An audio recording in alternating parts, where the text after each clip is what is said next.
Rosa, c'est le nom d'un robot qui va aider les neurochirurgiens à naviguer le plus précisément possible et avec un maximum de sécurité dans le cerveau humain. Il en existe une petite cinquantaine au monde et le tout premier est arrivé à l'hôpital Erasme en Belgique. Pascal Bollekens a suivi une opération dans l'hypophyse réalisée à l'aide de ce robot. Cette patiente a une lésion à l'hypophyse. Toute l'équipe de neurochirurgie est sur le pont pour l'opération.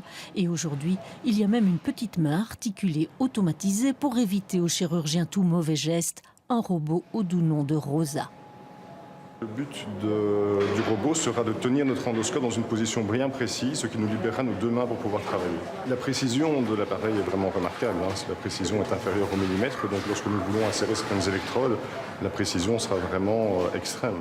Le chirurgien va passer par le nez et les sinus pour atteindre en ligne presque directe l'hypophyse. Et pour naviguer dans le cerveau et atteindre la cible sans faire de dégâts, il a d'abord planifié virtuellement la trajectoire avec Rosa.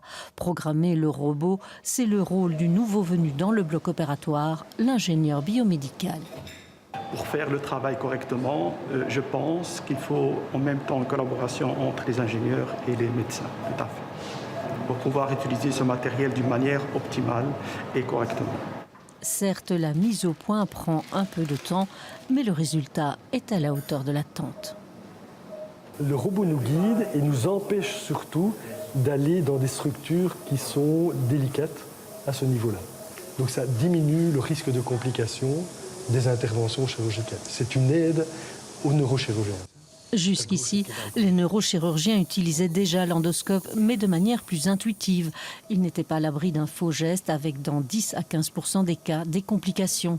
Rosa pourrait bientôt être utilisée aussi pour placer des vis avec précision dans les vertèbres ou encore des électrodes dans le crâne contre Parkinson.